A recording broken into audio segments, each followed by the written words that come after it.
Drakon, our thoughts about the game. This is a game of treasure and loot, and it is designed by Tom Jolly. He's designed a number of games. This is one of his earliest designs. It appears from looking at Board Game Geek. I believe this was at least the 4th edition of this game. It is a generic kind of fantasy themed game where we have the fighter, the thief, the knight, druid, sorceress, the ranger. They have been captured by Drakon, and she is forcing them to play a game where one of them is going to end up with 10 coins and the other ones are going to end up eaten. This game is about putting tiles out and arranging them in certain ways to give you advantages while thwarting your enemies. And one of the ideal things here is to form a pattern that only you can benefit from while everybody else gets stuck. There's plenty of symbols that you have to deal with as you play the game, but they're not terrible. And once you've played it a few times, it's not difficult to figure out what's going on. Most of them are triggered when you land on it. Yep. Some of them have it so that when you leave the space, you do things like the wind and stuff. On your turn, you're either going to move or you're going to place a tile, and then you'll draw back up. The game comes with a variant where each of these have asymmetric powers that you can use once per game, so they're not super game breaking. For instance, the ranger can move and then do an action, so they can move twice, or they can move and then place a tile. The sorceress, what does she do? She is, during a move action, she can move to any adjacent chamber, even against arrows. Right, because normally you can only move in a direction in which an arrow is pointing, and you can never place a tile where 2 arrows are touching in any way. All right, so that's the sorceress. The thief, take 1 random coin from an opposing hero who occupies your chamber, or choose 1 of your coins and exchange it with 1 random coin from the hoard. Now, there are different numbers on the coins that you're going to be drawing randomly, ranging from 1 to 3, and I think there's only 5 3s in the whole bag. There's only 5 1s as well. Okay, and then everything else is 2s. Yep. All right, and then let's see here, the fighter. Discard any number of chambers from your hand face down to the bottom of the draw pile. So you basically get to wipe your hand 1 time and then redraw up. The druid keeps you from losing a coin once per game. Then you got the knight.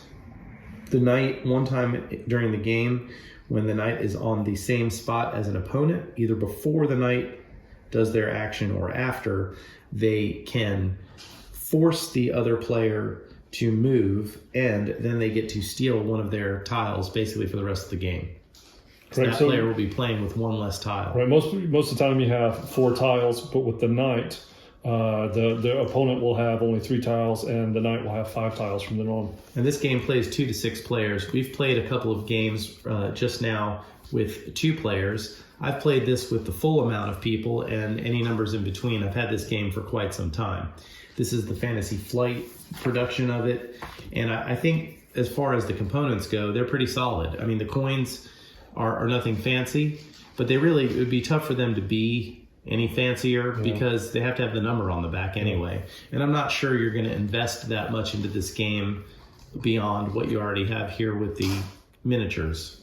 So for what comes in the box, I think it's a very solid production. I'm not even sure if this is in print anymore, but at the time of this, we're doing this in 2024. So, the tiles are thick. This game has held up for more than 10 years in my own possession. I think that the game shows a little bit of age to it in that it could go on longer if people were really kind of take that, placing the tiles in ways that really hurt each other, as opposed to trying to, it's almost like in the game Monopoly, which I know everyone probably watching this just cringed. The game is really designed for you to actually make trades and get monopolies quickly. That's how the pros play it. When everybody else plays it, they're always trying to thwart each other. When the game's really going to come down to, do you get that tile that lets you complete something the way you want it to be? Yeah, so I'll say with 2 players, let's compare and contrast the 2 differences between 2 versus 6. With 2 players, you're trying to make a loop and the other person's right there. You got to control it and be careful. Whatever. With 6 players, there's only so many tiles out there, and so you're a lot more inclined to put those rotate. It's going to change the game a lot more. With just 2 players, It's getting that loop set up, and you get, if your opponent gets ahead of you, you got to play something quickly to break that loop. That's all you can do. With 6, so many people are out there. Somebody else may break the loop. The dragon itself can come into play a little bit more, and so it's with 6. I can see it being a little more strategy, a little more cutthroat. With 2, it's go get your 10 coins and you're done. So I can see how it goes much quicker with 2. Right, that's what I'm saying. I think with the higher player counts, in my experience, players tend to try to block each other a lot. And at the end of the day, you could draw 4 coins and win the game, or you can draw, 5, 6 of them and still not win. So for what it's worth, it's a pleasant game. I enjoy playing it when I get the chance to play it. I think if I was in the mood to play something with a D&D kind of feel to it, this kind of has a dungeon crawl, little scratch the itch thing. I think with 6 players, I feel like for me, the chaos might be too much for me to suggest playing that under normal circumstances. Yeah, the other side of this is the miniatures are kind of small and difficult to tell them apart. And you start to remember, what does your player do? Things like that. There's a lot of, what is this? So with 6 players trying to gather around the game, it'd be a little tight. You can see these fairly well, but if we were starting with 3 or 4 people on the center tile, you can see immediately it's difficult to see what's where, what's going on, where the arrows are. You're constantly picking up. So I think you're right. It's a little bit of age in the game that maybe would be done differently now. So yeah, if you got 6 players, you're probably going to want to play something that's a little less congested. Yeah, and then you'd probably play something a little more card-based, something like that you got your hand that we're playing down where everybody can see. 7 Wonders Architect, something like that. That's it's less centrally focused.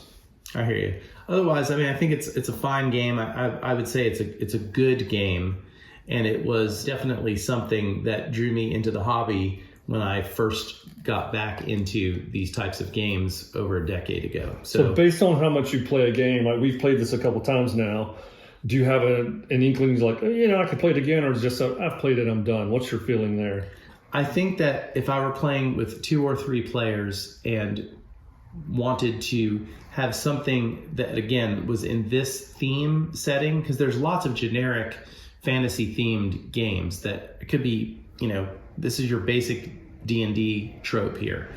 I think I would keep it in my collection mostly for nostalgia and the occasional, like we're playing in an afternoon, or we've played a bigger game and now we want to play something else, but we don't want to play another Clockwork Wars.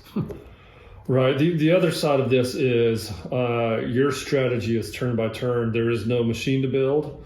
There's like, you can maybe make a little loop or whatever, but that's just each turn you get. This, someone can undo it. Yeah, I'm just going to Very tactical. Play what I got and move on. This is a play it and forget it type game. This is not something you can strategize after the fact or go try to read up on and say, I should have done different. This is play what you got. Yeah, this is like drinking pretzels kind of evening type thing. So there's our views on Drakon.